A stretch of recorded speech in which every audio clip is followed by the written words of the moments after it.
work toward a better relationship with my girlfriend, with my work colleagues, and especially with my family.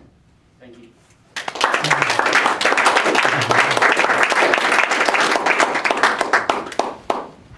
Thank you, Edward. That was very well researched. I like the way you applied it to people you know. I'm not sure if I was a good example. The heart on the sleeve. I'm not standing back and letting my husband take the limelight. Maybe I should check my birth certificate. Well, now it's time for our third prepared speech of the evening. And Anna has completed her Competent Communicator Manual, so she has now moved on to the Advanced Communicator Manual. And she's working towards Advanced Communicator Bronze. So she's doing a speech tonight called Labour is Labour? Labour versus Labour. Labour versus Labour. And Stephen Lakey will be evaluating her. So Stephen, would you please read the objectives of Anna's speech? Okay, the objectives of Anna's speech today is prepare a talk on a controversial subject that persuades an audience to accept or at least consider your viewpoint. Construct a speech to appeal to the audience's logic and emotions. So please welcome Anna with her speech, Labour versus Labour.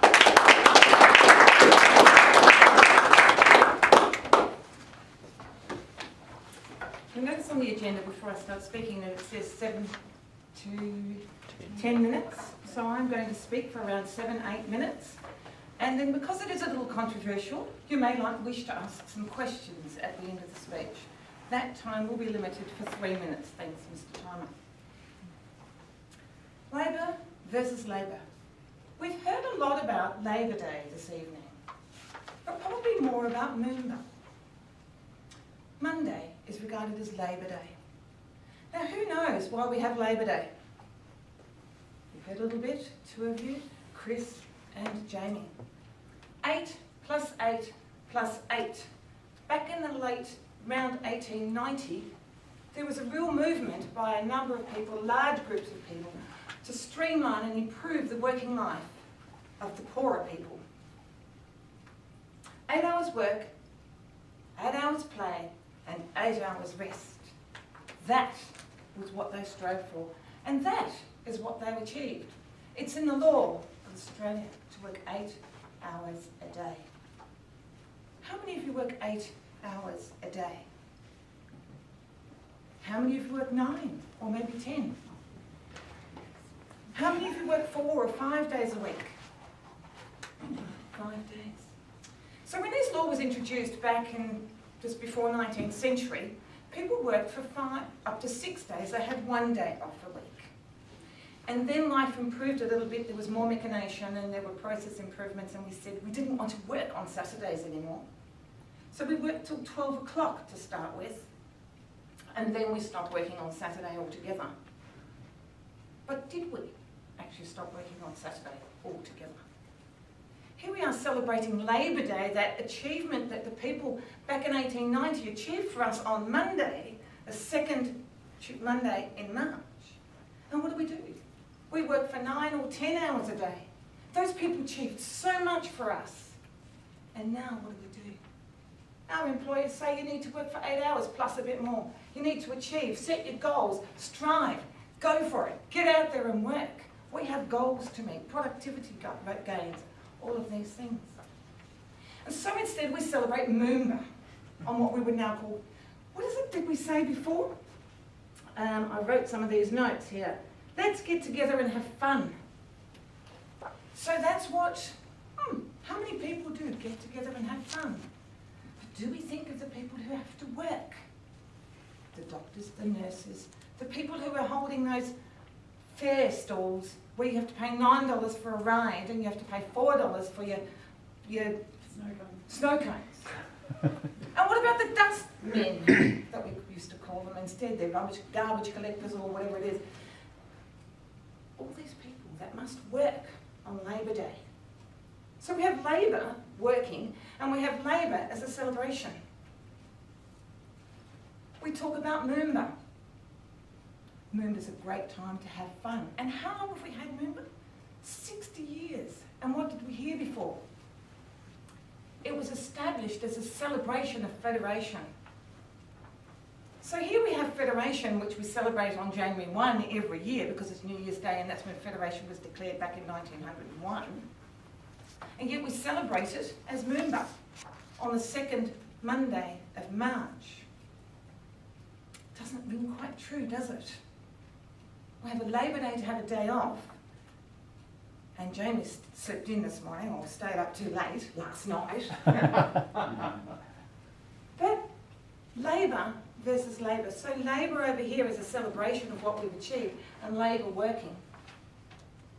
I want you to think that, is this really a day that we need to have? If you think you're having a day off to celebrate and have fun, and you're going to Moomba to celebrate that we're supposed to have fun, getting together, have a day off, and yet there's all these other people working, why don't we all work on Labor Day? Because that's what it is. Labour is to labour. June did it in her garden. Labour is to labour. Why should we give some people the day off? And imagine all those employers who are having to pay for you to have your day off, and productivity is zero. Think about it. Are we doing the right thing by society to have a day off? The cost to us all, because we have to pay our taxes to have a day off. Think about it. And then you think about the people who work in New South Wales. My son, for example, when he's here in Melbourne working at NAB, he didn't actually have Labor Day off. He had to go to the office in the city. One of very few people, because New South Wales and Hong Kong didn't have the day off. So he had to work. He didn't get Labor Day off. He worked. He laboured on Labor Day. Rightfully so, I say. Rightfully so. I think we are doing the wrong thing. Labor Day should not be on the second Monday of March. I think we should make it a working day. How many public holidays do we have in Victoria? And particularly in the first 5 months of the year. We have Federation Day, New Year's Day. We have Australia Day. We have Labor Day. We have Good Friday. We have Easter Monday. We have Anzac Day. And then to top it off, we have Queen's Birthday. And what did we say? The other thing that we heard this evening was that Moomba was a celebration of the Queen. Well, you know. But anyway, we have a king. And what are we doing now? We're recycling the king. Recycling. We heard about Molly Melbourne being recycled, and this year it was Bert Newton being recycled. We can't even have enough kings or queens in Australia that we have a different one every year. We recycle. I don't know. What's wrong with us? So, think about another thing. We heard about putting the Grand Prix and Moomba on the same weekend, and Vishnu thought that might be a good idea. I don't know, he's in direct opposition with the Grand Prix and the government of Victoria, because they separated it, I'm not quite sure how many years ago, but it used to be on the same weekend, and then they moved the Grand Prix, because they didn't think it was worthwhile having it on the Labor Day weekend anymore. They moved it to 2 weeks later. Spread the good love, spread the tourism industry across Victoria. So I'm suggesting that we need, and I've done some research on this because I've talked to all those people, business leaders, the government, and those people who think that Labor Day is not representing what it used to do, that we need to go back to work on Monday, the second Monday of March. Labor Day is going to be canned. As of 2015, there is a proposal that we don't have the Labor Day celebration anymore. You might not have heard it, but the 60th celebration of Moomba was the last time it was held. It's gone. We've got the Grand Prix in 2 weeks' time. That's the tourism attraction, plus the food festival, plus the film festival in March. Moomba is dead. Labor Day is gone. Now, there is a consideration around that, because Emily has frowned at me and said, we have to get a Labor Day, a public holiday. So I've got a proposal for you. That'll sweeten it a little bit. We hear a lot about Federation Day, we hear a lot about the Queen's Birthday and a lot of other things. We forget. How many of you know when Melbourne Day is? In Victoria, of course, Melbourne Day. 1.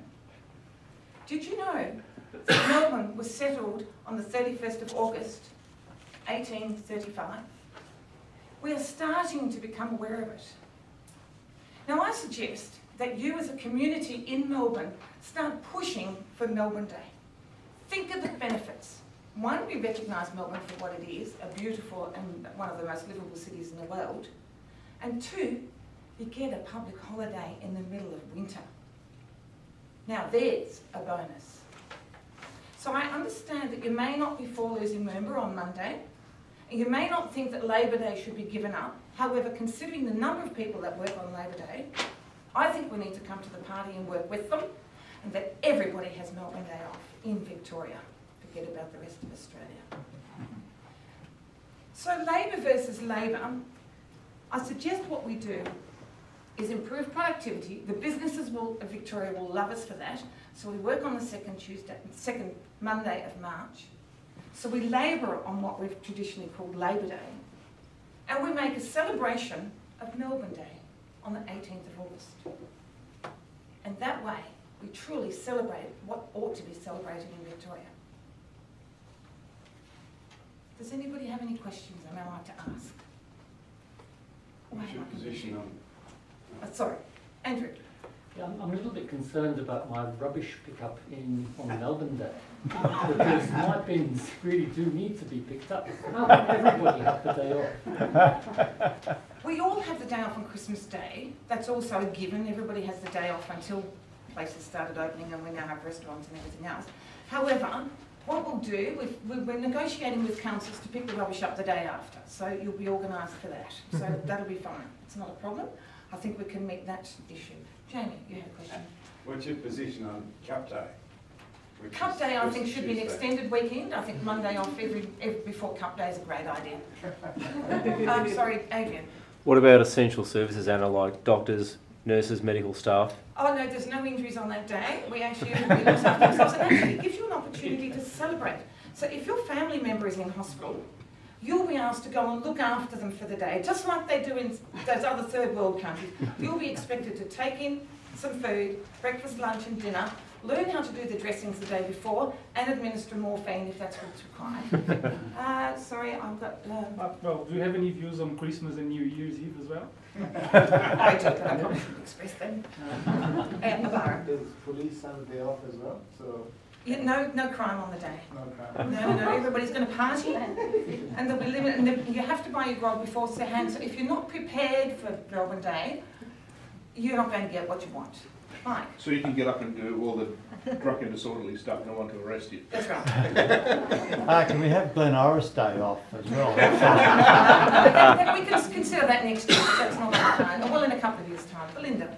I really love spending $4 on my snow cones. Where else am I going to be able to buy them? Well, we can have them on Melbourne Day. So you'll just be able to celebrate that a little bit later. Now, I know it's going to be cold, the 31st of August, but think of the benefits. It'll last a whole lot longer. I'm right, you've had one question already, I'm sorry. Does anybody else have a question? Cut down. Sorry, Mike, I always think you need to be able to ask that question. If no one's else got a better question, this is a high quality question. If you have to go in and take food to your family because it's a day off for all the people in a hospital, can you take McDonald's? That's my question. Well, only if you bought it the night before. So look, if there's no other questions, the proposal's been put. You're the first people to hear about it, and it's a proposal that will be considered, and I'm taking that to a higher level. We're presenting it to government. Vishnu, one last quick question. One last question. How would we actually celebrate Melbourne Day? What would we do? You'll have prepared your picnic the night before, and you can all go and sit on the banks of the Yarra where the ship came in from Launceston with the people. And you know where that is, of course, don't you? That spot. Mike, can you just remind me where that is? Near King Street. Near King Street. It's on the Yarra. You know where the Immigration Museum is on Flinders Street? It's just there. If you go to the Yarra there's a memorial there. You can't miss it. I know it'll be a little bit crowded, but if you actually got dressed up in the clothes that they wore on that day, and think about the damper that you could cook over the fire, as long as it's not a total fire bender, it'd go really well. So think about it. I'm taking it to government next week as a proposal, so you're likely to hear about it. I'm sure Channel 7 will be after me interviews, so you'll have heard about it first. Thank you all for your time, and I'm looking forward to your support.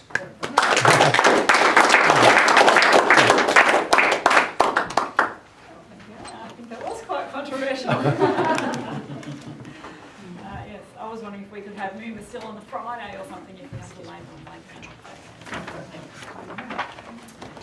All right, well that's the end of the prepared speeches for this evening. So Adrian, would you be able to give us the timer report please for the prepared speeches? Okay, Tom spoke for 6 minutes 32. Edward spoke for 7 minutes and 29.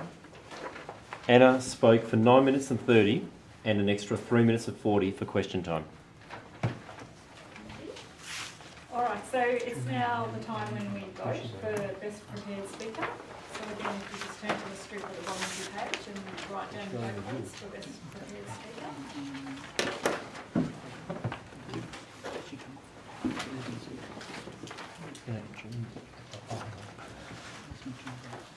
And then I'll ask Jim please to come and give us the evaluation for Tom's speech, do what you like.